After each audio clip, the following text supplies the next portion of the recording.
Alrighty, so here is my new little stove that you could carry right in your backpack or even in your purse. If you don't want to carry a backpack around and you just want to make sure you have something to heat up a cup of coffee.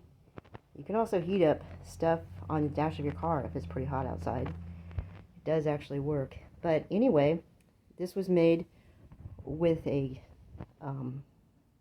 tin can. There's a couple pieces that I cut and then stuck them together. That's the top and the bottom of the can. And then the other part is just some shreds from the can that I made into a support for the pan. And I'm using, it's actually a camping cup.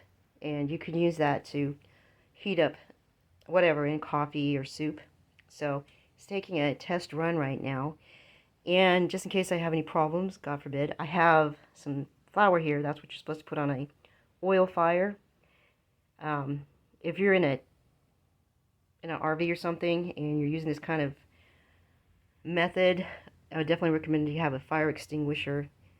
It's very, very important to have a fire extinguisher in your RV. But anyway, we're checking to see how it's doing and if it's going to heat up the coffee. So I'm going to run it for a few minutes, kind of time it, see how long it takes to heat up about a cup of coffee. So what I did is I just made a cover for it with some tin foil. You can do that with your pans too. If you don't have lids for your pans, just get some tin foil and you can reuse it. If you wash it in soapy water, it'll get the grease or whatever off of it. I do that a little bit, but mainly you don't have to find a pan lid. One size kind of fits all.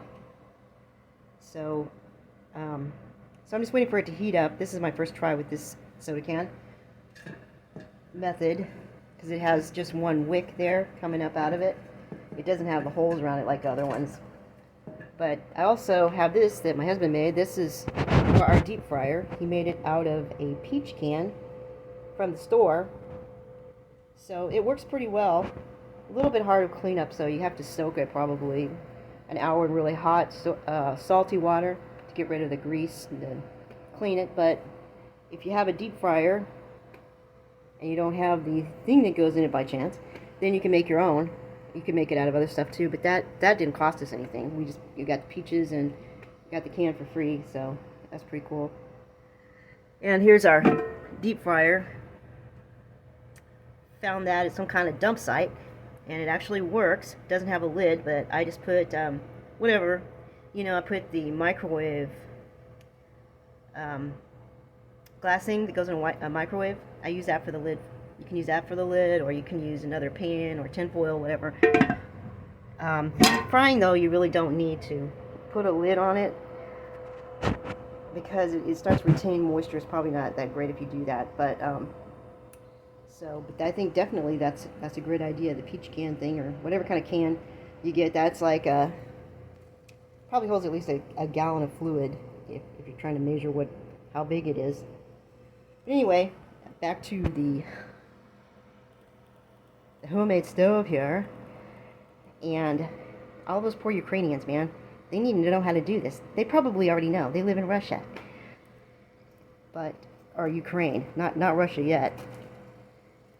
But it's it's getting hot. There's steam coming off of it. So yes, this will definitely work. Takes about 10 minutes to heat up about 8 ounces of fluid.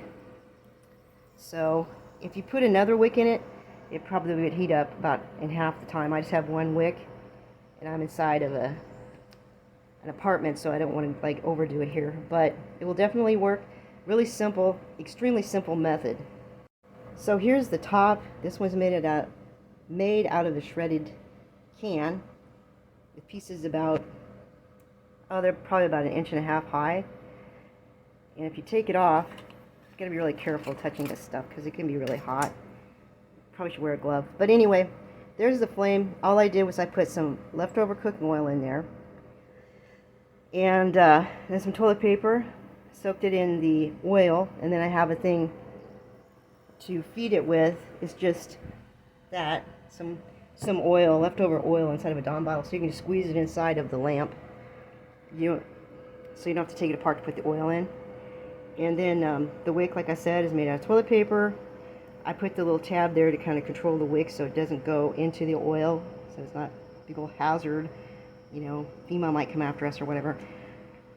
But that's a really simplified one. You don't have to make a bunch of holes or anything. And it will actually heat up. Water for a cup of coffee will heat up your soup too. It might take you like 10 minutes unless you put another wick in there. You probably could put another hole in the top, and then you'd have twice as much heat. So there you go.